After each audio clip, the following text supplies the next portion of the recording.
Thank you very much. আমরা গত 2 ক্লাসের পরে এই ক্লাসে আসছি। আমি গত ক্লাসে আসলে কিছু টেকনিক্যাল প্রবলেমের জন্য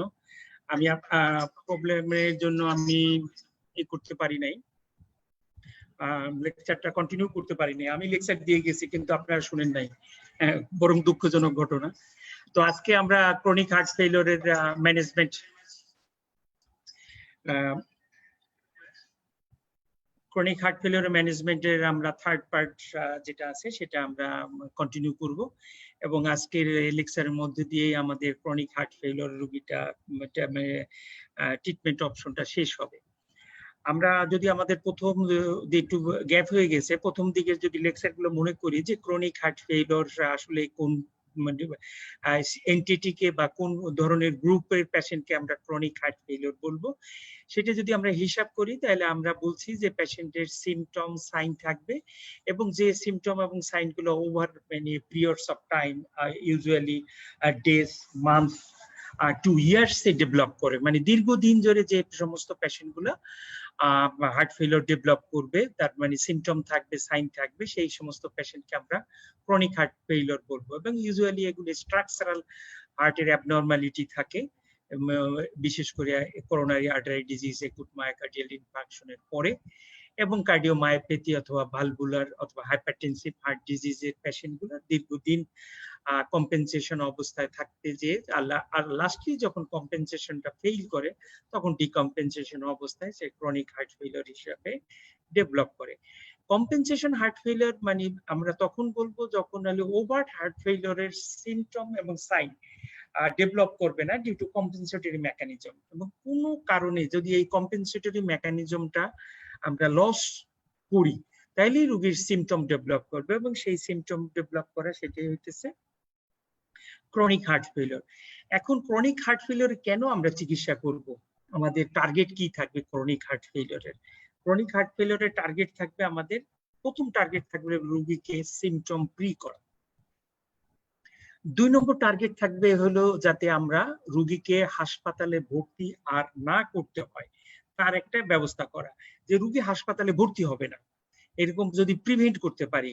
কারণ রোগী হাসপাতালে ভর্তি হইলে প্রায় ইন হসপিটাল অ্যাডমিশন রেট প্রথম মাসে প্রায় 10% মতো, আর প্রথম 30 দিনের মতো প্রায় যতটা রোগী ভর্তি আপনি ডিসচার্জ করবেন প্রায় 10% রোগী আবার রিঅ্যাডমিশন করবে, এবং এই রিঅ্যাডমিশনের রেটের জন্য এটা প্রিভেন্ট করা খুব জরুরি দরকার, এবং মর্টালিটি রিডাকশন করতে হবে। আমি যে ধরনের চিকিৎসাই দেই না কেন এই চিকিৎসায় আমার মর্টালিটি রিডাকশন করতে হবে। তাহলে 3টা জিনিস আমার আসলে ইমপ্রুভ করতে হবে। 1 নম্বরে ইমপ্রুভ করতে হবে সেটা হইতেছে আমার সিমটম ইমপ্রুভ করতে হবে, এবং সিমটম ইমপ্রুভ করতে গেলে আমার কতগুলা ক্লিনিক্যাল স্ট্যাটাস থাকবে, functional capability, quality of life দিয়ে আমরা তার যে ক্লিনিক্যাল স্ট্যাটাস বা ইমপ্রুভ করলো সেটা বুঝতে পারবো। রোগী আগের চেয়ে ভালো হাঁটতে পারবে, তার এক্সারশনাল ক্যাপাসিটি কমে যাবে, রোগী ইমপ্রুভ করবে, এবং যে রোগী আগে বলবে আমি যতটুকু হাঁটতে পারতাম তার চেয়ে এখন বেশি হাঁটতে পারি, আমি হাঁটলে আগে হয়রান হয়ে যেতাম এখন হয়রান হই না, এবং আগে 1 ব্লক হাঁটতে পারতাম, মনে করেন ব্লক আমাদের দেশে ব্লক খুব বেশি এই হিসাবে নাই। উন্নত বিশ্বের যে সমস্ত মার্কেট বা এইগুলো থাকে এগুলো 100 মিটারের একটা ব্লক থাকে, একটা 100 মিটারের একটা ব্লকের ভিতরে একটা মার্কেট অথবা কোনো স্থাপনা করা থাকে। তো এরকম বলবে যে 1 ব্লক বা 2 ব্লক আমি হাঁটতে পারি, এখন আগে 1 ব্লক পারতাম এখন 2 ব্লক হাঁটতে পারি, তার দিয়ে তার এক্সারসাইজ ক্যাপাসিটি ইমপ্রুভ করে সেটা বোঝা যায়। যে আমাদের প্রথম ইমপ্রুভ করতে হবে সিমটম, নেক্সট মর্টালিটি রিডাকশন করতে হবে, এবং হসপিটালাইজেশন প্রিভেনশন করতে হবে। এখন আমরা এইগুলো যদি আমরা করতে পারি তাহলে আমাদের টার্গেটটা ফুলফিল হবে, এবং এই যে টার্গেটটা ফুলফিল করতে গেলে আমাদের যদি আমরা যে প্যাথোফিজিওলজির দিকে যদি তাকাই, আমরা একটা কার্ভ ওখানে দেখাইছিলাম যে কার্ভটার শিফট টু দি রাইট হয়ে গেছিল, সে শিফট টু দি রাইট হয়ে গেছে, হার্ট ফেলিওরের যদি রোগী থাকে তাহলে যতই তার আমরা প্রিলোড বাড়াই না কেন, কারণ তার ফোর্স অফ কন্ট্রাকশন এবং কার্ডিয়াক আউটপুট ওইভাবে বাড়ে না। তো সেই জন্য যদি তার অপটিমাইজ করতে পারি আমরা প্রিলোডটাকে, এবং তার আফটার লোডটাকে যদি আমরা কমাইতে পারি, এবং ফোর্স অফ কন্ট্রাকশন যদি আমরা মেনটেন করতে পারি তাইলে আমাদের কার্ডিয়াক বা ফেইলিওর, হার্ট ফেইলিওরের রোগীটা ইমপ্রুভ করবে। এবং এটা মানে করা যায় কম্বিনেশন অফ ড্রাগস, যে ধরনের ড্রাগ আছে সেই সমস্ত ড্রাগ দিয়ে করা যায়, সেইটার কম্বিনেশন। যেমন প্রিলোড কি কি ড্রাগে কমবে, আফটার লোড কি কি ড্রাগে কমবে, ফোর্স অফ কন্ট্রাকশন কি কি ড্রাগে কমবে, এরকম একটা ছবি আছে। এই ছবিটা আমি এই ডেভিডসন থেকে নিয়েছি। আসলে এই ছবিটা খুব সুন্দর একটা ছবি, এবং এই ছবিটা যদি আপনি মনে রাখেন চিকিৎসা আর বেশি কিছু করার দরকার হয় না। নিচের লাইনটায় দেখেন এ বি সি দেওয়া আছে। এতে আপনাকে বলা হইতেছে যে সমস্ত ড্রাগ যদি আমি দেই, যদি এই সমস্ত ড্রাগ দিয়ে এ মানে হইলো প্রিলোডটাকে যদি আমরা কমাইতে পারি, এবং সেই সমস্ত ড্রাগস হইলো যে ডায়ুরেটিক্স এবং ভ্যানোডাইলেটর, যে সমস্ত ড্রাগ ভেইনকে ডাইলেট করে, সেই সমস্ত ড্রাগ দিয়ে যদি আমরা দেখতে পারি যে আমাদের ডাইলেটর যদি আমরা ইউজ করতে পারি, সেই সমস্ত ক্ষেত্রে আমরা বুঝতে পারবো যে আমরা প্রিলোড কমাইতে পারতেছি। এবং যদি প্রিলোড কমাইতে পারি সেই ক্ষেত্রে মানে অপটিমাইজেশন হবে এবং ফোর্স অফ কন্ট্রাকশন বাড়বে এবং ওয়াল স্ট্রেস কমবে। কারণ এমনি ফেল করে আছে হার্ট, এমনি স্ট্রেস হয়ে আছে, এরপরে যদি খুব বেরিয়ে যায় এটা এরকম যে ফেইলিং মানে হর্সের মতো, যে খুব ক্লান্ত এবং টায়ার্ড হর্সের উপরে কত আর বোঝা তুমি চাপাই দিতে পারো। কিছু একটু বোঝা যদি কমাই দিতে পারো তাহলে সেই ক্লান্ত ঘোড়া অথবা গাধা ভালোভাবে তোমাকে টানতে পারে। অতএব আমি যদি প্রিলোডটাকে কিছু কমাই দিতে পারি জুডিশিয়াল ইউজ করে ডায়ুরেটিক্স এবং ভ্যানোডাইলেটর, তাহলে আমরা হার্ট ফেলিওর ইমপ্রুভ করবে। নেক্সট হলো আফটার লোড রিডাকশন বি। আমরা যদি আফটার লোড রিডাকশন করতে পারি আইদার এসি ইনহিবিটর অথবা ভ্যাসোডাইলেটর দিয়ে, যদি আমরা আফটার লোড কমাই দিতে পারি তাহলে আমাদের হার্টের যে এক্সর্পশন আছে সেটা কমবে। 3, পজিটিভ আইনোট্রপিক যে এজেন্ট আছে সেগুলো যদি আমরা ইউজ করি তাহলে আমাদের কার্ডিয়াক কন্ট্রাকশন বাড়লে ফোর্স অফ কন্ট্রাকশন বাড়বে এবং হার্ট ফেলিওর ইমপ্রুভ করবে। এটি যদি করতে পারি তাহলে এইখানে যে আমাদের কার্ভটা আছে যে শিফট টু দি রাইট যেটা আছে সেটা এখান থেকে শিফট টু দি লেফটের দিকে উঠবে, এবং যতটা এটা উপরের দিকে উঠবে ততটাই এটার কার্ডিয়াক পারফরম্যান্স তত ভালো থাকবে। এটাই হলো মানে আলটিমেট গোল আমাদের। এইটুক যদি আমি মনে রাখতে পারি যে আমি যে কোনো ভাবে আমরা প্রিলোড যদি আমরা কমাইতে পারি তাহলে আমাদের এবং after load plus force of contraction বাড়াইতে পারি তাহলে আমাদের কার্ডিয়াক হার্ট ফেলিওরের চিকিৎসা সম্ভব। এখন পরীক্ষার সময় আপনাদের জিজ্ঞাসা করবে হার্ট ফেলিওরের চিকিৎসা কিভাবে করবেন।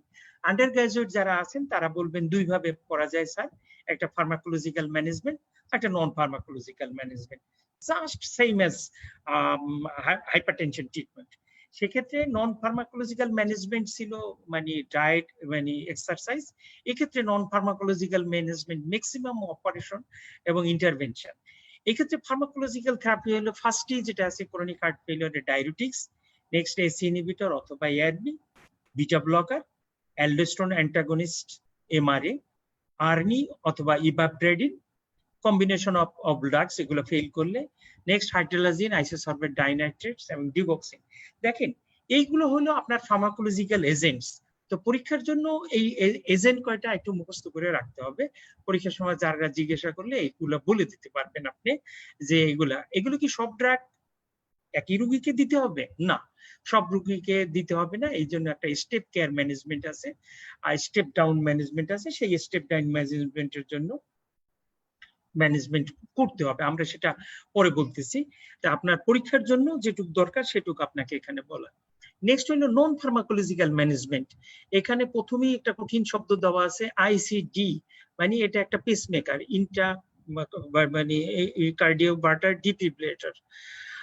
এই জাতীয় মানে পেসমেকার তখনই দেওয়া হয় যখন রোগী ইনিশিয়ালি হার্ট ফেলিওর নিয়ে আসে এবং আপনার সাথে যদি ভেন্ট্রিকুলার ফিব্রিলেশন অথবা বিএফ নিয়ে আসে, পেশেন্ট যদি রিসাসিটেট করে এবং সার্ভাইভার অফ কার্ডিয়াক অ্যারেস্ট যদি থাকে তাহলে সেই রোগীকে আপনি আইসিডি লাগানোর জন্য বলবেন।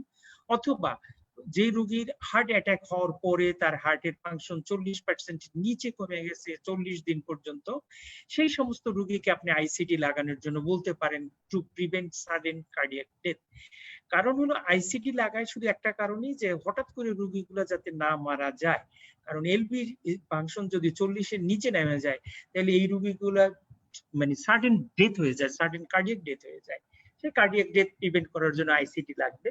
এটা পোস্ট গ্রাজুয়েটের যারা স্টুডেন্ট আছেন তাদের জন্য আইসিডি, রিসিনক্রোনাইজেশন থেরাপি, যদি হার্ট ফেলিওর থাকে তার সাথে যদি ইন্ট্রাভেন্ট্রিকুলার এবং ইন্টারভেন্ট্রিকুলার সিনক্রনি যদি না থাকে, মনে করেন লেফট বান্ডেল ব্রাঞ্চ ব্লক আছে, অতএব এক্ষেত্রে লেফট বান্ডেলের এই ডিপোলারাইজেশন একভাবে এক সময় হবে না, সেই জন্য লেফট এবং রাইট ব্যান্ডেলকে একত্রে সিনক্রোনাইজড ওয়েতে কন্ট্রাকশন করার জন্য একটা রিসিনক্রোনাইজেশন ডিভাইস করা হয়। এটাও পিসমেকারের মতো, কিন্তু পিসমেকারে যেমন সিঙ্গেল চেম্বার, ডুয়েল চেম্বার আছে, এখানে হলো 3টা চেম্বারই পেস করা হয়, right ventricle, right ATM, at the same time left ventricle কেও। কিন্তু লেফট ভেন্ট্রিকেল কে আসলে তো মানে পেস করা ডাইরেক্টলি যায় না, সেজন্য করোনারি সাইনাস দিয়ে একটা লিড মানে লেফট ভেন্ট্রিকেলের নিচে রাখা হয়। এই 3টা ডিভাইস আপনার আপনি ডেভিডসনে দেখেন একটা ছবি আছে আপনার রিসিনক্রোনাইজেশন থেরাপি। তাহলে আইসিডি এবং রিসিনক্রোনাইজেশন থেরাপির মধ্যে অল্প একটু পার্থক্য আছে, যে ক্ষেত্রে ইন্ট্রাভেন্ট্রিকুলার এবং ইন্টারভেন্ট্রিকুলার রিসিনক্রোনাইজেশন প্রয়োজন, মানে সিনক্রোনাইজেশন নাই, সেই ক্ষেত্রে সিনক্রোনাইজেশন করার জন্য এটা লাগে। করোনারি রিভাসকুলারাইজেশন, যদি কোনো রোগীর করোনারি আর্টারিতে ব্লক থাকে, সেটা যদি মেডিকেল ম্যানেজমেন্ট রিলিভ না হয়, সেই ক্ষেত্রে আপনি তাকে আইদার রিং লাগাইতে পারবেন অথবা বাইপাস করতে পারবেন। রিভাসকুলারাইজেশন বলতে দুইটাই বোঝায়, রিং এবং বাইপাস। কার্ডিয়াক ট্রান্সপ্লান্টেশন সবকিছু ফেল করলো, আপনি মেডিকেল ম্যানেজমেন্ট দিলেন, আইসিডি লাগাইলেন, রিভাসকুলারাইজেশন সবকিছু করার পরে রোগী যদি still symptomatic despite optimum medical management with ICD implantation all other measures, তখন কার্ডিয়াক ট্রান্সপ্লান্টেশনের জন্য বলা হয়। আসলে কার্ডিয়াক ট্রান্সপ্লান্টেশন বললেই তো কার্ডিয়াক ট্রান্সপ্লান্টেশন করা যায় না, সেই জন্য পেশেন্টকে দীর্ঘদিন অপেক্ষা করতে হয়। সেই জন্য সাপোর্টিভ ডিভাইস হিসাবে ভেন্ট্রিকুলার অ্যাসিস্টেড ডিভাইস একটা পোটেনশিয়াল যন্ত্রের মতো লাগাই রাখা হয়, যে রোগী দীর্ঘদিন যাতে এই ইন্টারমিডিয়েট ডিভাইস দিয়ে থাকতে পারে, যাতে আলটিমেটলি কার্ডিয়াক ট্রান্সপ্লান্টেশন করা পর্যন্ত এটা এই ডিভাইস দিয়ে থাকতে পারে। তো এই নন ফার্মাকোলজিক্যাল ম্যানেজমেন্ট এটা আপনার এর মধ্যেই আপনার বইতেই আছে, ডেভিডসনই আছে, ডেভিডসন এত সুন্দরভাবে বলে দিয়েছে, কিন্তু এটা আলাদাভাবে আমি এইভাবে গুছিয়ে দিয়েছি, এভাবে গুছানো নাই আপনার বইয়ের মধ্যে।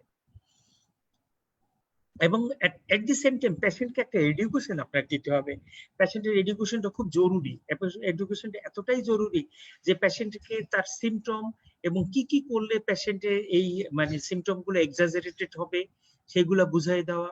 যেমন উত্তেজিত হওয়া যাবে না, যে কোনো কারণে হোক সে উত্তেজিত হতে পারবে না, এটা এবং শীতের রাতে বা বাইরে বের হবে না, পাহাড়ের উপরের দিকে উঠতে চেষ্টা করবে না, ওরই অ্যাংজাইটি টেনশন এই দিক থেকে দূরে থাকবে, এবং কোন ধরনের এক্সারশনে আনডিউ এক্সারশনে যাবে না, এবং এই সমস্ত গুলা বলবো। এবং তার যদি সিমটম ডেভেলপ করে, তার মানে হয়তো শ্বাসকষ্ট ডেভেলপ করে, তাহলে তার বাড়িতেই সে যেন উঠে বসে অক্সিজেন দিতে পারে, এরকম যদি ব্যবস্থা থাকে ভালো, নতুবা তার ডায়াবেটিক্স এর ডোজ যাতে বাড়াইতে পারে অথবা নাইট্রেটস ইউজ করতে পারে।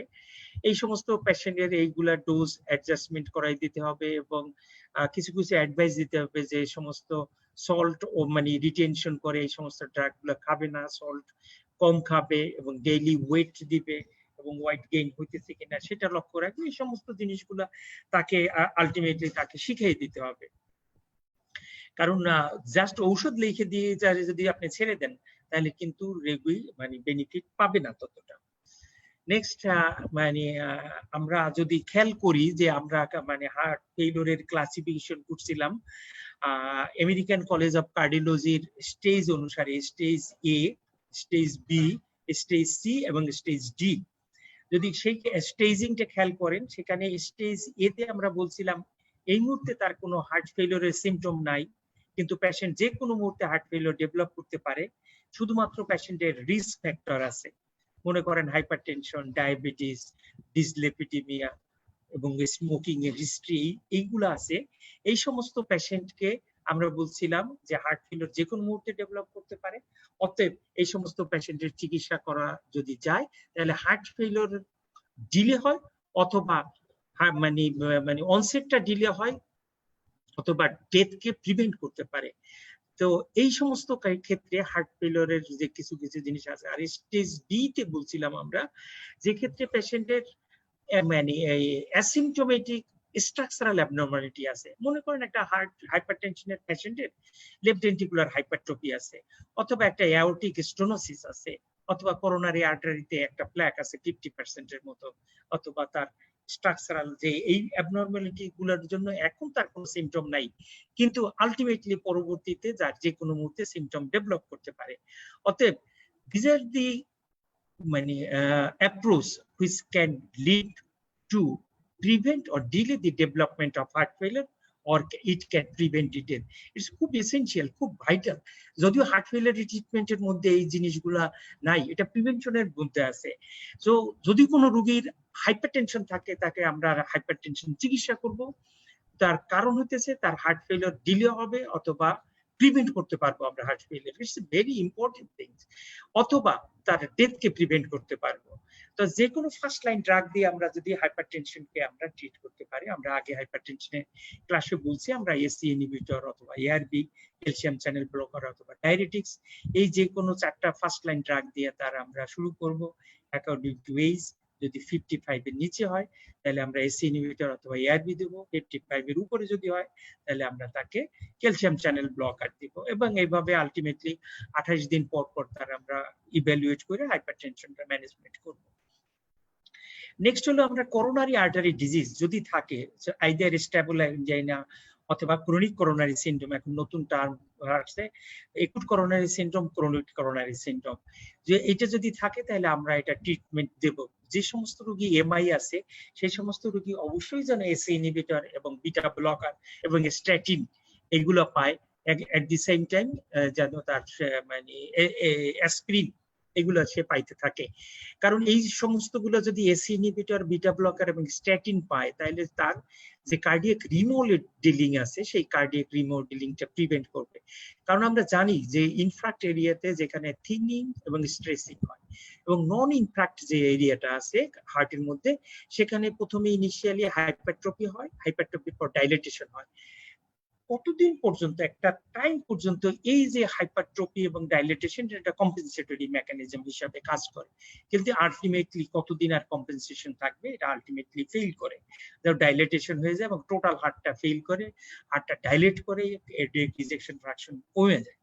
সেই জন্য যদি ইনিশিয়ালি আমরা ডায়াগনোসিসের শুরুতেই যখন কন্ট্রাইন্ডিকেশন থাকবে না, তখনই আমরা মানে এসি ইনহিবিটর এবং বিটা ব্লকার শুরু করতে পারবো। এবং যদি আমরা দেখি কোন রোগীর এলভি ডিসফাংশন আছে, আপনি মনে করলেন কোন রোগীর সিমটম নাই, কিন্তু একটা ইকোকার্ডিওগ্রাম করে দেখলাম তার ইনজেকশন ফ্র্যাকশন 50 এর নিচে আছে, তাহলে সেই সমস্ত রোগীকে এসি ইনহিবিটর এবং বিটা ব্লকার শুরু করতে হবে। এটা খুব ভাইটাল, খুব ইম্পর্টেন্ট। তার এলভি ডিসফাংশন থাকলেই শুরু করতে হবে সিমটোম্যাটিক। এলভি ডিসফাংশন থাকলে তো দিবেনই, কিন্তু অ্যাসিমটোমেটিক এলভি ডিসফাংশন দিলেও পটেনশিয়াল যে হার্ট ফেলিওর আছে, হার্ট ফেলিওর হওয়াটা প্রিভেন্ট করবে। এবং ডায়াবেটিস যদি থাকে, এটা নিউ কনসেপ্ট, ডায়াবেটিস যদি থাকে তাহলে সোডিয়াম গ্লুকোজ কো ট্রান্সপোর্ট ইনহিবিটর SGL2 ইনহিবিটর যেটা আছে সেটা এম্পাগিলিফিজন যদি আপনি ইউজ করেন তাহলে development of heart failure either prevent হয়, ডিলে হয় এবং হার্টের ডেথ রেট কমায়। এটা একটা নতুন ড্রাগ এবং এটা টাইপ 2 ডায়াবেটিসে মানে ব্যবহার করা যায়। এটা হলো এরকম যে এটা প্রক্সিমাল কনভলিউটেড টিউবুল থেকে যে প্রক্সিমাল গ্লুকোজ অ্যাবজর্পশন হয়, সেই গ্লুকোজ অ্যাবজর্পশনটা প্রিভেন্ট করে, যার জন্য গ্লুকোজ ইউরিনের সাথে বের হয়ে যায়, এবং এটা বের হয়ে যেয়ে সে আলটিমেটলি মানে হেমোস্ট্যাসিস মেইনটেইন করে। ইনিশিয়ালি পেশেন্টের একটু থার্স্টি থাকে এবং ইউরিনারি আউটপুট বাড়ে, কিন্তু আলটিমেটলি মর্টালিটি এবং মরবিডিটি বেনিফিট আসে। ডেফিনেটলি ওবেসিটি কন্ট্রোল করতে হবে, মানে হাইপারটেনশন কন্ট্রোল করার জন্য স্মোকিং মাস্ট বি স্টপড। কোনো মানে ইতেই নাই, কোনো মানে কথাই নাই যে স্মোকিং সে কন্টিনিউ করতে পারবে। এ পর্যন্ত প্রত্যেকটা আন্ডার গ্রাজুয়েট স্টুডেন্টদের বুঝতে হবে যে হার্ট ফেলিওর প্রিভেন্ট করতে গেলে এগুলো লাগবে। এবং পোস্ট গ্রাজুয়েট স্টুডেন্ট যারা আছে, আন্ডার গ্রাজুয়েট স্টুডেন্টদের আমার মনে হয় না আইসিডি স্যাররা জিজ্ঞাসা করবে, তবে পোস্ট গ্রাজুয়েট স্টুডেন্টদের জিজ্ঞাসা করতে পারে যে তুমি কখন একটা হার্ট ফেলিওর রোগীকে আইসিডি লাগানোর কথা তুমি বলবা। আপনার কিছু মনে না থাকলে মনে বলবেন যে স্যার সমস্ত ঔষধ দিয়েছি, ফেল করছে, পারে নাই, এখন তার ইনজেকশন ফ্র্যাকশনও কম আছে, সেই ক্ষেত্রে স্যার আমি তার মানে লাগাইতে পারি। এটা হলো সেকেন্ডারি প্রিভেনশনের জন্য। কিন্তু যদি প্রাইমারি প্রিভেনশন হয় সেক্ষেত্রে বলেন স্যার রোগীর সিমটম থাকুক বা না থাকুক, আমি যদি দেখি তার ইনজেকশন ফ্র্যাকশন 30% এর নিচে আছে এবং একুট মায়োকার্ডিয়াল ইনফার্কশনের 40 দিন পরে আছে, এরকম একটা কন্ডিশন, তার সিমটম থাকুক না থাকুক আমি তাকে একটা আইসিডির জন্য অ্যাডভাইস করব, মানে টু প্রিভেন্ট সাডেন ডেথ। এটা হলো প্রাইমারি মানে ইন্ডিকেশন। প্রাইমারি আর সেকেন্ডারি ইন্ডিকেশন কিন্তু দুইটা আইসিডির। প্রাইমারি ইন্ডিকেশন এই ক্ষেত্রে তার বিটি ভিএফ কিছুই হয় নাই, তার এমআই এর পরে তার ইজেকশন ফ্র্যাকশন কম আছে, অতএব তাকে আমি সাডেন ডেথ প্রিভেন্ট করার জন্য আমি লাগাই দেব। আর সেকেন্ডারি হলো তার একটা হার্ট অ্যাটাক হয়েছে, অথবা তার হার্ট ফেলিওর হয়েছে, বিটিভিএফ আছে, অথবা কার্ডিয়াক রিসাসিটেশন করা গেছে, সার্ভাইভাল অফ কার্ডিয়াক অ্যারেস্ট আছে, সেই ক্ষেত্রে তার আইসিটি লাগাই দিলাম। একটু খেয়াল করে দিবেন ফর পোস্ট গ্রাজুয়েশন স্টুডেন্ট। এটা হলো হার্ট ফেলিওরের যুগান্তকারী চিকিৎসা। 2016 সালে মানে both American college of cardiology and American heart association দুই গ্রুপই দিছে, তারা অ্যাডভোকেট করছে এটার জন্য। আন্ডার গ্রাজুয়েট যারা স্টুডেন্ট আছে তাদের জন্য এই অ্যালগরিদমের দরকার নাই। আপনারা পরীক্ষার সময় যে সময় পাবেন 2 থেকে 3 মিনিট জিজ্ঞাসা করার জন্য, আপনাদের যে ওই প্রথম দিকের যে চার্ট বলে দিছি ফার্মাকোলজিক্যাল নন ফার্মাকোলজিক্যাল আচ্ছা মতো মুখস্থ করে রাখবেন, স্যাররা বলার সাথে সাথে ছেড়ে দেবেন। যারা পোস্ট গ্রাজুয়েট স্টুডেন্ট আছেন তারা শুনেন, আর মানে আন্ডার গ্রাজুয়েট আপনারা শুনেন কিন্তু মুখস্থ করার দরকার নেই, বুঝতে পারার জন্য শুধু ওপেন রাখেন। একদম যদি বাম দিকে তাকান আপনি দেখবেন দুইটা লম্বা দাগ দেওয়া আছে বাম দিকে। এখানে ফার্স্ট স্টেপ যে ডায়ুরেটিক্স দিতে হবে যদি কনজেশন থাকে, এটা ফার্স্ট স্টেপের ভিতরে চিকিৎসা। দেখেন ডায়ুরেটিক্স দিতে হবে। ডায়ুরেটিক্স মানে সব ধরনের ডায়ুরেটিক্স দিতে পারবেন এক্সেপ্ট মিনারোকর্টিকয়েড অ্যান্টাগনিস্ট এবং লুপ ডায়ুরেটিক্স। আমরা একুট হার্ট ফেলিওরের মধ্যে আমরা দেখছিলাম যে loop diuretics is the drug of choice. এবং আইবিউপ্লাস দিতে পারবেন আপনি মানে 20 to 40 মিলিগ্রাম, এর ডোজ অনেক বেশি, আপ টু 240 মিলিগ্রাম পর্যন্ত, মানে 12টা ফ্রুসেমাইড আপনি দিতে পারবেন একদিনের মধ্যে, এবং প্রতি আওয়ারে 10 মিলিগ্রাম পর্যন্ত আপনি ফ্রুসেমাইড দিতে পারবেন। যদি আপনি একটা ফ্রুসেমাইডে যদি ডায়ুরেটিক্সে আপনার কনজেশন না করে আপনি মাল্টিপল নেফ্রন ব্লক করতে পারবেন বেনজোজাইড ফুইলুজাইড দিয়ে অথবা মিনারোকর্টিকয়েড অ্যান্টাগনিস্ট দিয়ে আপনি করতে পারবেন। আপনার ডায়ুরেটিক্স দিলে লাভ কি হবে, আপনার এটা মানে ই করবে, প্রিলোড কমাবে এবং improves pulmonary and systemic venous congestion. খুব ইম্পর্টেন্ট। আপনি ডায়ুরেটিক্স দেওয়ার সাথে সাথে আইভি ডায়ুরেটিক্স দেওয়ার সাথে সাথে 5 থেকে 10 মিনিটের ভিতরেই রোগীর প্রিলোড কমে, পালমোনারি এবং মানে সিস্টেমিক ভেনাস কনজেশন কমে যায়। যে পালমোনারি এবং সিস্টেমিক ভেনাস কনজেশন কমার জন্যই তার প্রিলোড কমে এবং হার্টের ভিতরে ওয়ার্কলোড কমে যায় এবং ওয়াল স্ট্রেস কমে যায়, এবং এট দি সেম টাইম এটা মানে আফটার লোডও কমায় এবং ভেন্ট্রিকুলার ভলিউম কমায়। আমরা জানেন ইনডায়াস্টোলিক ভলিউম কমে যায়, আফটার লোড কমে। দেখেন আমরা যে আগে যে আমরা মানে ছবিটা দেখাইছিলাম, এ আমাদের প্রিলোড কমবে, বি আমাদের আফটার লোড কমবে, সি আমাদের কার্ডিয়াক পারফরমেন্স বাড়বে। যদি আমরা এ এবং বি যদি আমরা প্রিলোড এবং মানে আফটার লোড কমাইতে পারি তাহলে আমরা আলটিমেটলি কার্ডিয়াক পারফরমেশন ভালো করবে। সো ডায়ুরেটিক্স পরীক্ষার সময় স্যাররা জিজ্ঞাসা করে যে ডায়ুরেটিক্স কিভাবে কাজ করে। স্যার এটা প্রিলোড কমায় এবং কিছু at the same time afterload কমায় এবং এন্ডায়াস্টোলিক ভলিউম ভেন্ট্রিকুলার ভলিউম কমায়। অতএব এভাবে সে কাজ করে। এবং লুপ ডায়ুরেটিক্স এর মানে ইউজুয়াল ম্যাক্সিমাম ডোজ 240 পর্যন্ত আছে। এখানে ডোজটা আমি ইচ্ছা করে আপনাদেরকে দিছি কারণ ম্যাক্সিমাম ক্ষেত্রে আপনারা একটু হেজিটেট করেন যে কতটুকু ডোজ পর্যন্ত আমরা যাইতে পারি। আপনি 4টা পর্যন্ত মানে ফ্রুসেমাইড আইভি যদি ব্লাড প্রেশার ভালো থাকে তাহলে স্টেট আপনি 2টা এমনকি 4টা পর্যন্ত আপনি স্টেট দিয়ে আপনি তাকে ইন্টারমিটেন্ট অথবা আইভি ফ্রুসেমাইড মানে কন্টিনিউয়াস ইনফিউশনে আপনি দিতে পারবেন। অন্যান্য এগুলা ক্রনিক হার্ট ফেলিওরে দেওয়া যায়, কিন্তু একুট হার্ট ফেলিওরে IV furosemide is the drug of choice.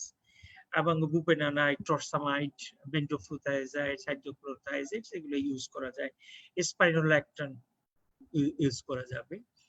এখন আমাদের ডায়ুরেটিক্স এর পরে আমাদের নেক্সট অপশন থাকতে হলো এসি ইনহিবিটর এবং এআরবি। এটা দেওয়ার পরও যদি আমাদের রোগী সিম্পটোমেটিক থাকে তাহলে আমাদেরকে এসি ইনহিবিটর এবং এআরবি দিতে হবে। এসি ইনহিবিটর মানে মনে রাখবেন যে হার্ট ফেলিওর রোগীকে এসি ইনহিবিটর এবং এআরবি দিয়ে চিকিৎসা করতে পারলেই কেবল মর্টালিটি এবং মরবিডিটি বেনিফিট পাওয়া যাবে।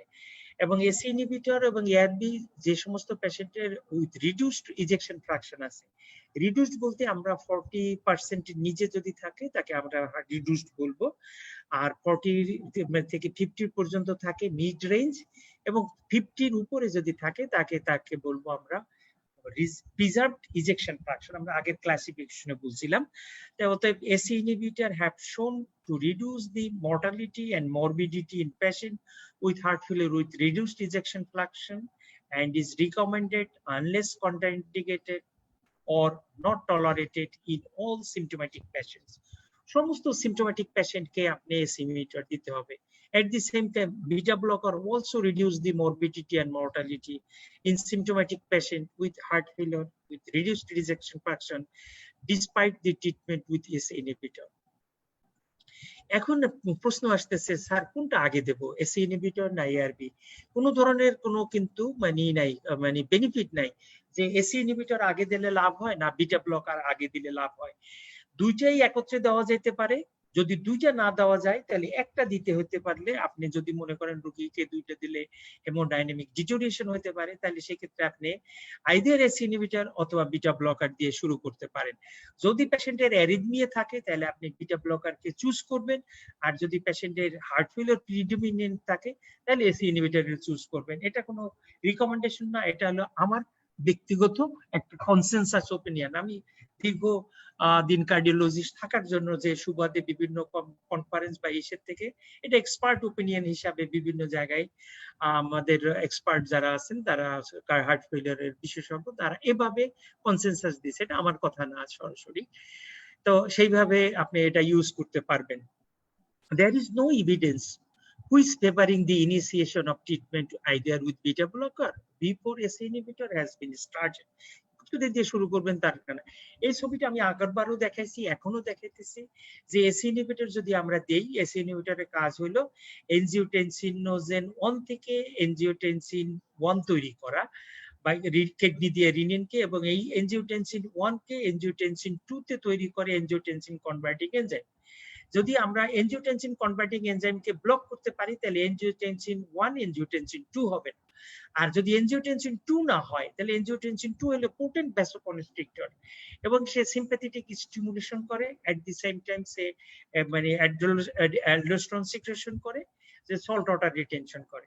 তাহলে স্ট্রং ভ্যাসোকনস্ট্রিকশন হয়, সিম্প্যাথেটিক ওভারড্রাইভ হয়, ফোর্স অফ কন্ট্রাকশন বাড়ে এবং ইপিনেফ্রিন রিলিজ করার মাধ্যমে ওই দিক থেকে অ্যালডোস্টেরন সিক্রেশন হয়, সল্ট ওয়াটার রিটেনশন হয়।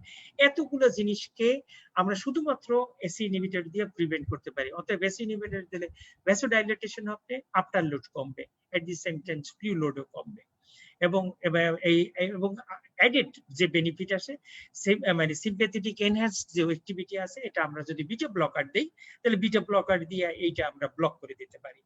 বিটা ব্লকার দিয়ে এনহ্যান্স সিম্প্যাথেটিক অ্যাক্টিভিটি ব্লক করলাম, এসি ইনহিবিটর দিয়ে আমরা এইখানটা ব্লক করলাম। যদি কোনো পেশেন্ট এসি ইনহিবিটর ইনটলারেন্ট হয় অথবা সহ্য করতে না পারে তাহলে সেক্ষেত্রে আমরা এনজিওটেনসিন রিসেপ্টর 2 আমরা দেব। এনজিওটেনসিন 2 রিসেপ্টর ব্লকার দিলে এই এনজিওটেনসিন যেটা 2 আছে এটা যখন তৈরি হবে, সে হার্টের এবং ব্লাড ভেসেলের বিভিন্ন জায়গায় একটা রিসেপ্টর থাকে AT1 রিসেপ্টর, সেই AT1 রিসেপ্টরের সাথে বাইন্ড করে এবং বাইন্ড করে সে এই কাজগুলোই আবার তৈরি করে, যে ভ্যাসোকনস্ট্রিকশন, অ্যালডোস্টেরন সিক্রেশন এবং অতএব AT1 রিসেপ্টরটা যদি অ্যানজিওটেনসিন রিসেপ্টর ব্লকার দিয়ে যদি আমরা ব্লক করে দিতে পারি তাহলে সেই ক্ষেত্রে আমার মানে অ্যাডেড বেনিফিট হবে। তাহলে এখন হ্যাঁ প্রশ্ন আসতেছে আমরা কোন ড্রাগ দিয়ে আগে শুরু করব, আইদার এসি ইনহিবিটর আর এআরবি? ডেফিনেটলি আমরা শুরু করব এসি ইনহিবিটর দিয়ে, কারণ এখন পর্যন্ত যত ডাটা আছে সব ডাটা ফেভার করে ACE inhibitor is the initial or first line of drug, মানে unless it is contraindicated or it is intolerated. তো আমরা বলছি মানে এআরবি এটা মানে দেওয়া যাবে, এটা যদি টলারেট না করতে পারে এটা, এবং এর রেজাল্ট মোটামুটি কম্পারেবল। আমরা মানে অনেক জায়গায়, অনেক কনফারেন্সে, অনেক জায়গায় আপনাদের এই প্রশ্নটা থাকে যে স্যার আমরা এসি ইনহিবিটর কখন বন্ধ করব, এসি ইনহিবিটর কখন শুরু করব, এসি ইনহিবিটর দিলে আমরা কি করব। আমি আপনাদের এই প্রশ্নগুলোর উত্তর মানে খুঁজে যাওয়ার জন্য আপনাদের এখানে লিখে নিয়ে আসছি।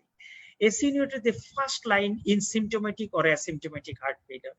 যাই থাকুক না কেন heart failure either symptomatic or asymptomatic, it should be started AC inhibitor first.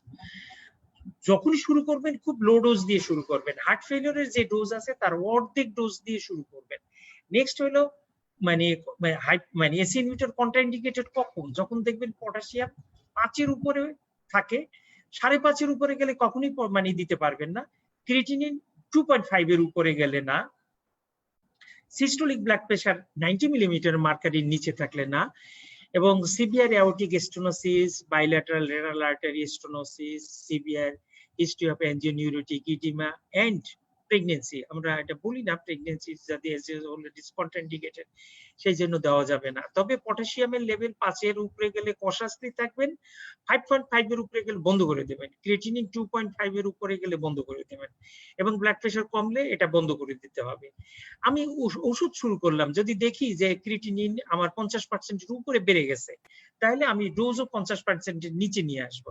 এটা রুল অফ 50, কারণ সমস্ত জায়গায় এসি ইনহিবিটর দিলে ক্রিয়েটিনিনটা একটু বাড়ে, এবং এটা যদি 50% এর নিচে থাকে তাহলে এটা কন্টিনিউ করলে আস্তে আস্তে 2-3 মাস পরে আবার এটা ঠিক হয়ে যায়। আমি আগেই বলছি start with low dose and dose increases every 2 weeks and then check renal function after the dose titration. Once maintained, the dose is rechecked মানে renal function at 1, 3 and 6 months and later on every 6 months. So মানে ACE inhibitor এতটাই important এবং এতটাই গুরুত্বপূর্ণ drug. কি কি drug হিসাবে দেওয়া যায়, এবং শুরু করবেন মানে স্মল ডোজ দিয়ে, এবং এটা মানে করবেন হলো হাইয়েস্ট ডোজে আপনারা এটা যাবেন। যদি ক্যাপটোপ্রিল দিয়ে শুরু করেন 6.25 দিয়ে শুরু করবেন, এবং এটা হাইয়েস্ট ডোজ আসবে 50 মিলিগ্রাম টিআইটি, এবং অ্যানালাপ্রিল, লিসিনোপ্রিল, রেমিপ্রিল দিয়ে যদি যান, রেমিপ্রিল আমাদের দেশে আছে 2.5 দিয়ে অনস ডেইলি থেকে শুরু করবেন, এবং 10 মিলিগ্রাম দিয়ে হাইয়েস্ট ডোজে আপনার যেতে হবে। এবং বিটা ব্লকার আমি এখানে বলে রাখি, 3টা বিটা ব্লকার আপনি ইউজ করতে পারবেন। যে সমস্ত বিটা ব্লকারের হার্ট ফেলিয়ার ইউজ করলে মর্টালিটি বেনিফিট আছে, সেই 3টা বিটা ব্লকার কি কি? বিসোপ্রোলল, কার্বিডোলল এবং মেটাপ্রোলল সাকসিনেট। আমাদের বাজারে যেটা আছে সেটা মেটাপ্রোলল টার্টেট, সেটা না, এটা একটাই আছে, এটা বেটালক এক্সেল নামে একটা ঔষধ আছে, সেটা আপনি ওয়ান্স ডেইলি আপনি ডোজ দিতে পারবেন, খুব লো ডোজে 12.5 থেকে শুরু করে 5 ডোজ পর্যন্ত। এটা সব জায়গায় অ্যাভেলেবেল না, একটা কোম্পানির আছে, অতএব দরকার নাই। কার্বিডোলল আপনি 3.25 থেকে শুরু করতে পারবেন, এবং বিসোপ্রোলল খুব ইজিলি অ্যাভেলেবল, সব জায়গায় আছে। ইউজুয়াল ডোজ হলো হাইপারটেনশনে 2.5, কিন্তু হার্ট ফেলিয়ারের ডোজ আরো কম, 1.25, এবং এইভাবে শুরু করবেন। এবং হার্ট ফেলিয়ারে যদি হয় তাহলে আপনি ভালসার্টেন দিয়ে শুরু করবেন 40 মিলিগ্রাম বিআইটি, এবং ম্যাক্সিমাম 160 মিলিগ্রাম বিআইটি দিয়ে শুরু করতে পারবেন, এবং মিলানোকর্টিকয়েড অ্যান্টাগনিস্ট, ইপ্লিডেরন এবং স্পাইনোল্যাকটন শুরু করবেন।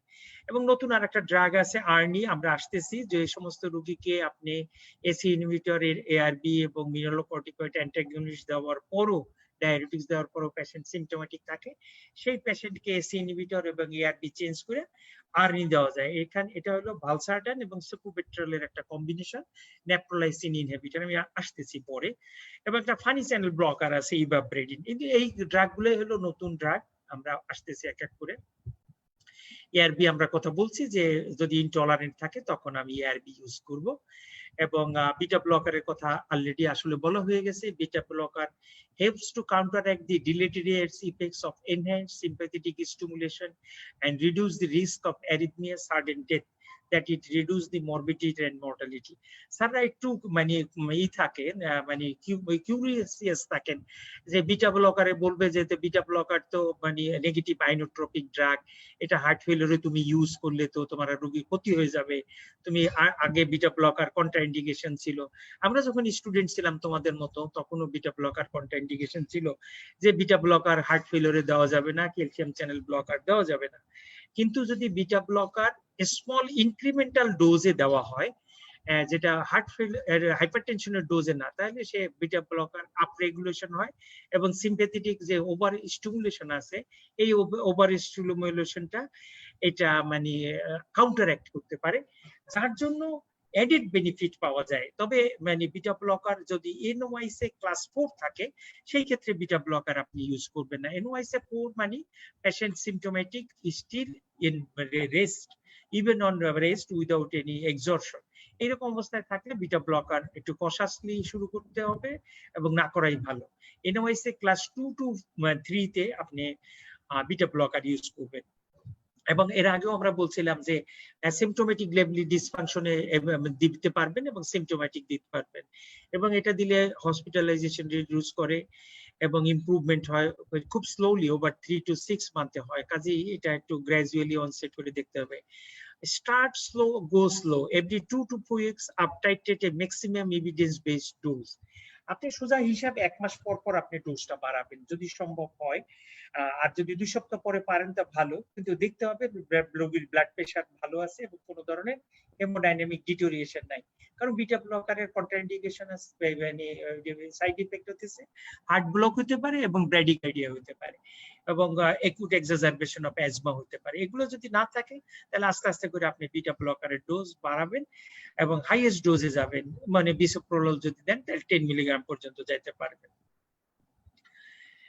এবং যদি খুব সম্ভব হয় যে বিটা ব্লকার হসপিটাল ডিসচার্জের আগেই যদি শুরু করতে পারেন তাহলে সেটা ভালো। এবং এটা পরে যে মানে এসি ইনহিবিটর এবং বিটা ব্লকার দুইটাই কম্পারেবল কোন ট্রায়ালের মধ্যে, এটা আপনাদের জন্য দরকার নাই। এবং এটা আমি অলরেডি আপনাদের বলছি, বিসোপ্রোললের ডোজ, কার্বিডিললের ডোজ, মেটোপ্রোলাল সাকসিনের যে ডোজ। এখন আমাদের মানে নেক্সট অপশন হলো mineralocorticoid receptor antagonist. Mineralocorticoid receptor antagonist হলো এমন একটা ড্রাগ, আপনি এখন দেখেন কোন স্টেজে আছেন।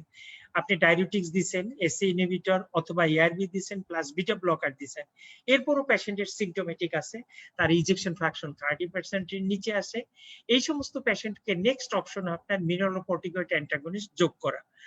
আইদার এপ্লিডোগ্রাম যোগ করতে পারবেন অথবা স্পাইনোল্যাকটিন যোগ করতে পারবেন, কিন্তু রোগী যদি এমআই পরে হয় তাহলে ডেফিনেটলি এপ্লিডোগ্রাম যোগ করবেন। আরেকটা অপশন আছে যে রোগী একুট মায়োকার্ডিয়াল ইনফার্কশন এবং তার ইনজেকশন ফ্র্যাকশন 40% এর নিচে, তার সিম্পটম থাকুক অথবা না থাকুক, সেই পেশেন্টকে আপনি ইপ্লিডোগ্রাম যোগ করতে পারবেন। সেই ক্ষেত্রে সেই ইপ্লিডোগ্রাম যোগ করলে রোগীর মর্টালিটি এবং মরবিডিটি বেনিফিট আছে। তাহলে দুইটা ইন্ডিকেশনের ক্ষেত্রে আমরা যোগ করতে পারবো। সেটা প্রথম ইন্ডিকেশন হলো despite optimum medical management with AC inhibitor, despite optimal medical management with AC inhibitor, beta blocker and diuretics, তখন আমি এই ডোজটা দিতে পারবো। আর সেকেন্ড অপশন হইতেছে যদি এমআই থাকে, সেই ক্ষেত্রে এলবি ডিসফাংশন থাকে, এলবি 40 নিচে থাকলে দিতে পারবো। এটাই আমরা মানে এখানে বলছি যে mineralocorticoid receptor antagonist such as spironolactone আর এপ্লিডোগ্রাম আর potassium sparing diuretics that can particularly benefit in patient with heart failure with severe LV systolic dysfunction less than 40%. They can cause hyperkalemia, particularly when they are used in AC inhibitor. So care নিতে হবে যে AC inhibitor use করলে এটার সাথে hyperkalaemia হতে পারে। They improve the long-term clinical benefit in severe heart failure or heart failure following MI. তো এখন আমরা নেক্সট মানে স্টেপে যাচ্ছি, যেটা হলো আর্নি। এটা একটা নতুন মানে ড্রাগ, একটু দাম বেশি, কিন্তু এটা মানে এত বেনিফিট আসছে যে এই ড্রাগটা 3 বছর পর্যন্ত ট্রায়ালে থাকার কথা ছিল। 3 বছর ট্রায়ালে না থেকেই ড্রাগটা মানে প্রিমেচুরলি টার্মিনেট করা হয়েছে তার বেনিফিট পাওয়ার জন্য। সে হসপিটালাইজেশন কমায় এবং তার মর্টালিটি বেনিফিট আছে। আমরা যে ক্রনিক হার্ট ফেলিওরের যে আমরা মানে এইম দেখছিলাম, তাতে দুইটা জিনিস ছিল, একটা সিম্পটম ইমপ্রুভ করা, হসপিটালাইজেশন প্রিভেন্ট করা এবং ডেথ প্রিভেন্ট করা। এই ড্রাগটা এটা প্রিমেচুরলি এতটাই বেশি বেনিফিট দিয়েছে যে ড্রাগটা পুরোপুরি তার মাত্রায় না যেয়ে তারপরে এটা মানে অ্যাডভোকেট করা হয়েছে। এটা ক্লাস 1 ড্রাগ, মানে এই সমস্ত ড্রাগ দিয়ে যদি চিকিৎসা করা হয় ডেফিনেটলি রোগীর লাভ হবে। এবং তারা একটা মানে ক্রাইটেরিয়া সেট করে দিয়েছে যে কোন অবস্থায় এই ড্রাগটা দিতে হবে।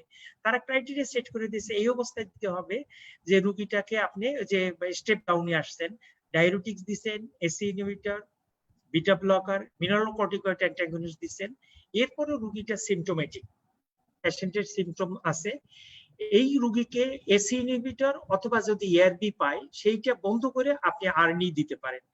আরনিতে কি আছে, দুইটা জিনিস আছে আরনিতে। আরনিতে আছে একটা angiotensin receptor blocker, that is valsartan, এটা একটা এআরবি। এর সাথে আছে সুকুবিট্রল। সুকুবিট্রল হইতেছে নেপ্রোলাইসিন ইনহিবিটর। তা নেপ্রোলাইসিনটা কি কাজ করে, এটা এনজিওটেনসিন কনভার্টিং এনজাইমের মতো একটা এনজাইম, যেটা বডির যে প্রোটেক্টিভ যে এনজাইম গুলো আছে, আমরা নেপ্রোলাইসিন আগের বারে আমরা একুট হার্ট ফেলিয়ারের সময় বলছিলাম যে নেপ্রোলাইসিন কাজ করে হইতেছে আমাদের যে বিএনপি, সিএনপি এবং এএনপি আছে, যেটা ন্যাচারাল ভ্যাসোডাইলেটর বডির, সেই ন্যাচারাল ভ্যাসোডাইলেটর যেটা ডায়ুরেটিক্স হিসাবে কাজ করে এবং ভ্যাসোডাইলেশন হিসাবে কাজ করে, নেপ্রোলাইসিন সেটাকে ডিগ্রেড করে দেয়। যদি নেপ্রোলাইসিন সেটাকে ডিগ্রেড করে দেয় এবং যদি আমরা নেপ্রোলাইসিনকে ইনহিবিট করে দিতে পারি, তাহলে আমরা আশা করতে পারি যে বায়োলজিক্যাল যে অ্যাক্টিভ সাবস্টেন্স যেগুলো আছে আমাদের বিএনপি, এনটি এবং এএনপি এবং সিএনপি, এগুলো বডিতে দীর্ঘক্ষণ থাকবে। কারণ মানে সিএনপি 2 মিনিটের মধ্যে, বিএনপি 20 মিনিটের মধ্যে, এবং এএনপি মানে রেকর্ডই করা যায় না বডিতে, এত কম সময়ের মধ্যে থাকে, এগুলো ফিজিওলজিক্যালি ডিগ্রেড হয়ে যায়। আমরা যদি এগুলো ডিগ্রেডেশন প্রিভেন্ট করতে পারি তাহলে এটা বডিতে দীর্ঘক্ষণ থাকবে এবং বিএনপি লেভেল বডিতে বেশি থাকবে। তা কাজেই যে সমস্ত রোগীকে আপনারা আর্নি দিয়ে মানে সেকুবেট্রাল ভার্সালটেন দিয়ে চিকিৎসা করবেন, সে সমস্ত রোগীর বিএনপি লেভেল বেশি থাকবে। সেই বিএনপি দেখে বিভ্রান্ত হবেন না যে এটা হার্ট ফেলিওরের বিএনপি, কারণ এটা ট্রিটমেন্ট দেওয়ার জন্য আমরা নেপ্রোলাইসিনকে ইনহিবিট করছি, অতএব বিএনপি বাড়বে।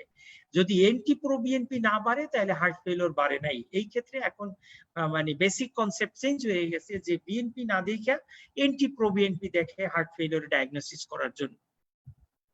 এটাই হলো আসলে সারমর্ম।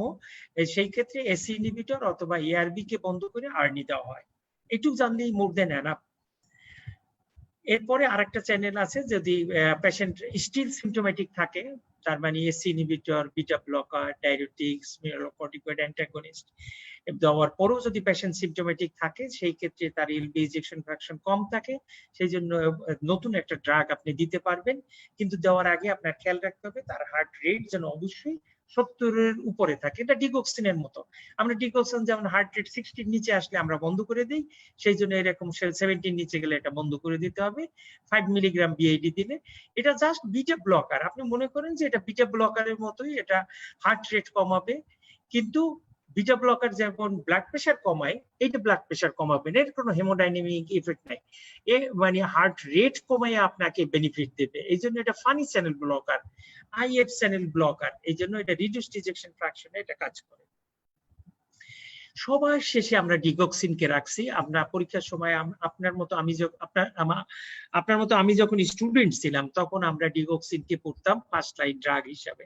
আমার প্রফেসর ছিলেন তাহের স্যার, আপনাদের সিলেটের স্যার, আমাদের টিচার ছিলেন স্যার, তখন ডিগক্সিন পড়াতেন, বলতেন যে মানে CCF with F, the digoxin is the drug of choice. Still আমি সেই কথা 1983 থেকে 5 পর্যন্ত স্যারের আমরা ক্লাস করছি, আমরা মনে করি এত বছর পরেও স্যারের কথা সেই ভুলি নাই যে ডিগক্সিন কিন্তু chronic heart failure atrial fibrillation থাকলে still now the class 1 drug. কিন্তু এছাড়া যদি মানে এট্রিয়াল ফিব্রিলেশন না থাকে তাহলে ডিগক্সিনের রোল একটু controversial. Digoxin can be used to provide the rate control in patient with heart failure and atrial fibrillation. There is no doubt at all. Role of digoxin has established in atrial fibrillation with heart failure, but in patient with severe heart failure, NYSO 3 to 4, digoxin reduce the likelihood of hospitalization for heart failure, although it has no effect on long-term survival. যদিও hospitalisation কমায়, কিন্তু এর long term কোনো survival benefit নাই। কারণ আমরা heart ফেলিওরের রোগীর চিকিৎসার জন্য বলছি যে সমস্ত ড্রাগ ইউজ করতে হবে তার যেন সার্ভাইভাল বেনিফিট থাকে, তার জন্য মর্টালিটি বেনিফিট থাকে। তার মানে হইতেছে সে, দেখেন এসি ইনহিবিটরের কথা বলছি আমরা, মর্টালিটি বেনিফিট আছে, মরবিডিটি বেনিফিট আছে, বিটা ব্লকার, তারপরে সাকুবোট্রল, ভালসার্টেন, এই সমস্ত ড্রাগ গুলোর সবগুলোরই কিন্তু মর্টালিটি বেনিফিট আছে। অতএব এই সমস্ত ড্রাগ আবিষ্কৃত হওয়ার পরে ডিগক্সিনের রোল আর সামনের দিকে থাকে নাই, যেহেতু তার সার্ভাইভাল বেনিফিট নাই। এখন আইসিডির কথা আমি আসলে আপনাদেরকে আগে বলছি যে আইসিডি এটা পোস্ট গ্রাজুয়েট স্টুডেন্টদের জন্য আসলে লাগবে। Patient with symptomatic ventricular arrhythmia and heart failure have a very poor prognosis and all should be considered for implantable of a cardiac defibrillator because of its improved survival. When it is associated with severe symptomatic heart failure, cardiac resynchronization therapy should be considered. Here, both the right and left ventricle are paced simultaneously to generate a more coordinated left ventricular contraction and improve cardiac output. আমরা বলছিলাম যে intraventricular and interventricular সিনক্রনি maintain করার জন্য রিসিনক্রোনাইজ মানে মানে মানে সিনক্রনি maintain করবেন আপনি, এটা মনে রাখলেই চলবে। এটা আপনার ডেভিডসন থেকে নিচ্ছি, দেখেন তিনটে লিড আছে তিন জায়গায়, একটা এটা হলো রাইট ভেন্ট্রিকুলার অ্যাপেক্সে, এটা রাইট ভেন্ট্রিকুলার রাইট এট্রিয়াল অ্যাপেন্ডিক্সে, আর এইটা হলো করোনারি সাইনাস দিয়ে দেওয়া আছে লেফট ভেন্ট্রিকুলার মধ্যে। অতএব এইরকম করতে কখন এটা দেওয়া হয় যদি এলভিবি থাকে এবং left ventricular QRS complex more than 150 milliseconds থাকে, প্রায় 3 ঘরের বেশি যদি থাকে, প্রায় 4 ঘরের কাছাকাছি যদি থাকে, তার মানে হয় কি এলভিবি। এলভিবি থাকলে কি হয়, ইন্টারভেন্ট্রিকুলার সিনক্রনি মেইনটেইন হয় না। এই জন্য ইন্টারভেন্ট্রিকুলার সিনক্রনি মেইনটেইন করার জন্য এই মানে লাগানো হয়, রিসেন্ট্রাইজেশন থেরাপি লাগানো, এটা পেসমেকারের মতো পেসমেকার। করোনারি রিভাস্কুলারাইজেশন আগেই বলছি, যদি কোনো হাইপারনেটিক মায়োকার্ডিয়াম থাকে মানে আইডেন্টিফাই করতে হবে, মানে বাই ইকো, স্ট্রেস ইকো অথবা মলিকুলার যে স্টাডি আছে সেইগুলোর, মানে এখন নতুন নতুন অনেক আছে স্টাডি আছে, সেগুলো দিয়ে করা যায়। ম্যাগনেটিক রেজোনেন্স ইমিনেন্স আছে, এমআরআই আছে, সিটি আছে, সেগুলো দিয়ে হাইপারনেটিক মায়োকার্ডিয়াম খুব ভালোভাবে ডিটেক্ট করা যায়। অথবা যদি আমরা মানে পারফিউশন স্ক্যান করি, থেলিয়াম স্ক্যান করি, তাহলে বোঝা যাবে যে ভায়াবল মায়োকার্ডিয়াম তার আছে কিনা বা হাইপারনেটিক মায়োকার্ডিয়াম আছে কিনা। হাইপারনেটিক মানে সুপ্ত মায়োকার্ডিয়াম, যে মায়োকার্ডিয়ামটা ভালো আছে কিন্তু এখন কন্ডিশন মানে অতটা ফেভারেবল না, অক্সিজেন বেশি নাই সাপ্লাই, অতএব সে কম ফাংশনিং আছে। এই ক্ষেত্রে যদি করোনারি রিভাস্কুলারাইজেশন করা হয়, ব্লকটা যদি ছুটেই দেওয়া যায়, তাহলে সেই ক্ষেত্রে এই করোনারি সার্কুলেশন ভালো হলে হাইপারনেটিক মায়োকার্ডিয়ামটা ইমপ্রুভ করতে পারে। ভেন্ট্রিকুলার অ্যাসিস্টেড ডিভাইস জিজ্ঞাসা করবে না, এটা ব্রিজ প্রসিডিওর কার্ডিয়াক ট্রান্সপ্লান্টেশনের আগে, এবং সবকিছু ফেল করলে কার্ডিয়াক ট্রান্সপ্লান্টেশন।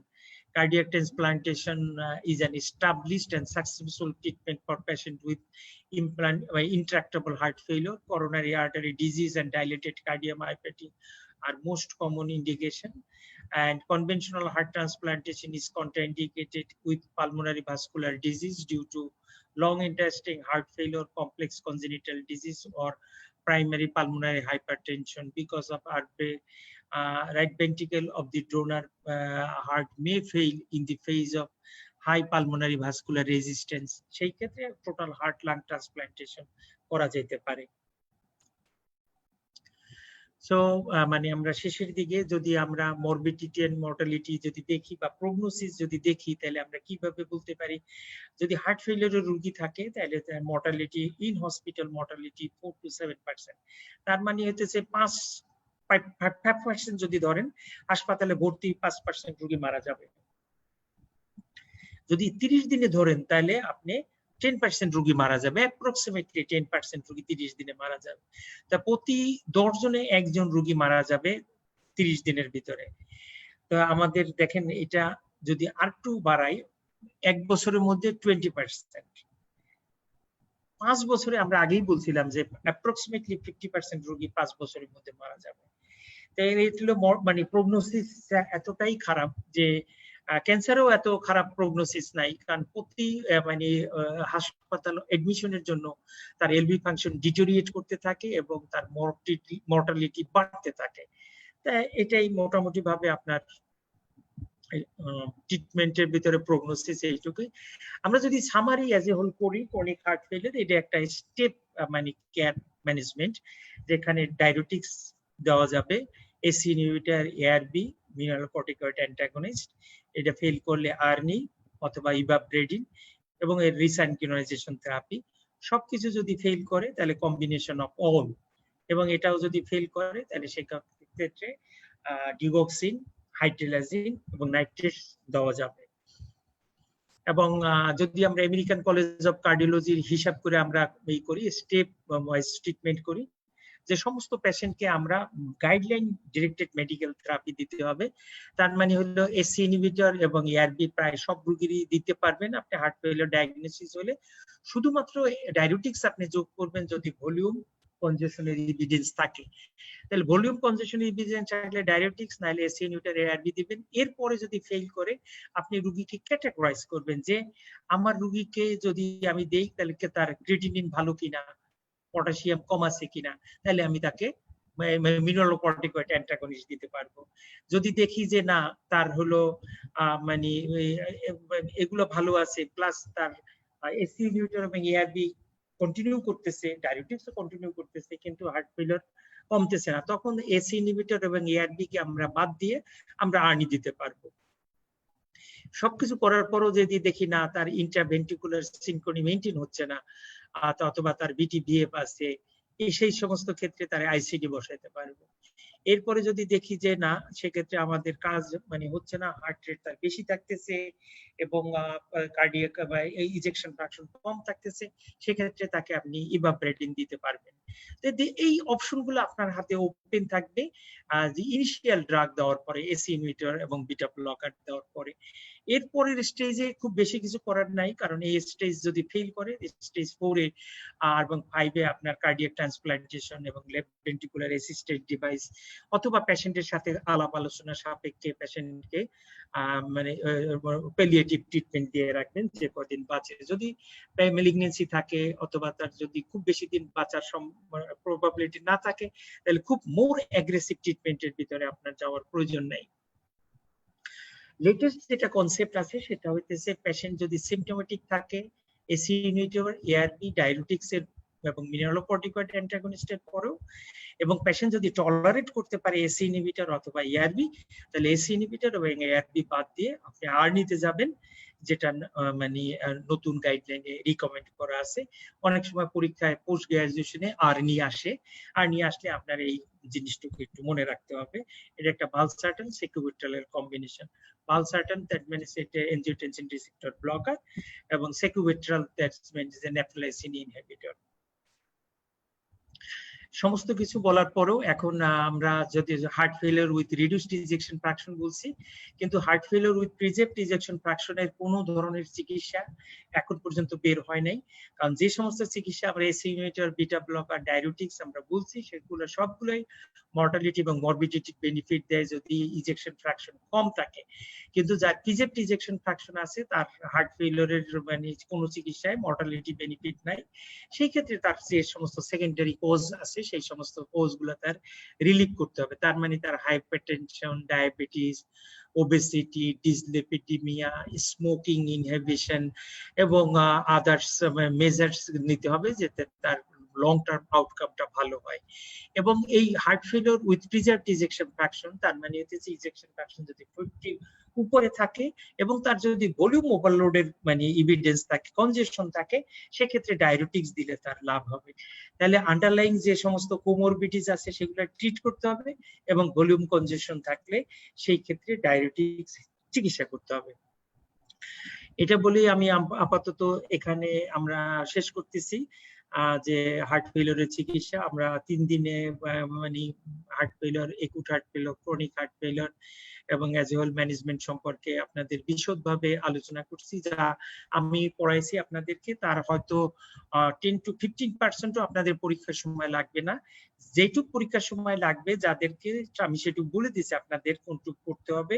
তো বিশদ বর্ণনা দেওয়া হলো এই জন্য যে আপনাদের ফ্যামিলিতেই কারো না কারো হার্ট ফেলিওর থাকবে আপনার আত্মীয় স্বজনের সাথে, এবং আপনি যখন প্রাইভেট চেম্বারে বসবেন আপনার হার্ট ফেলিওরের রোগী আসবে, আপনি স্টেপ কেয়ার ম্যানেজমেন্ট গুলো যদি মনে রাখতে পারেন তাহলে আপনি রোগীকে আপটাইট্রেট করতে পারবেন।